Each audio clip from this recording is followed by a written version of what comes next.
Hey YouTube, I got my new seat in for the Pelican Discovery, or I'm sorry, Pelican Explorer. It was the front seat that broke. I've taken all the seats out just to fix the, I believe it's called the keel support. It was shifted all the way to the front of the canoe. So anyways, this is the old seat. This is the new one. Got it from TG Water Sports. Also, if you get,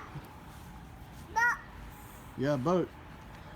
Also, if you get the new seat, you're going to have to order the new support.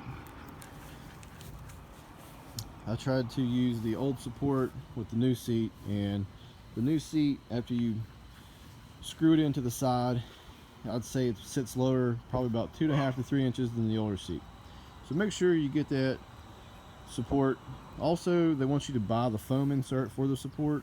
I'm not going to do that. I'm just going to go ahead and use the old foam from the other support. Alrighty, later.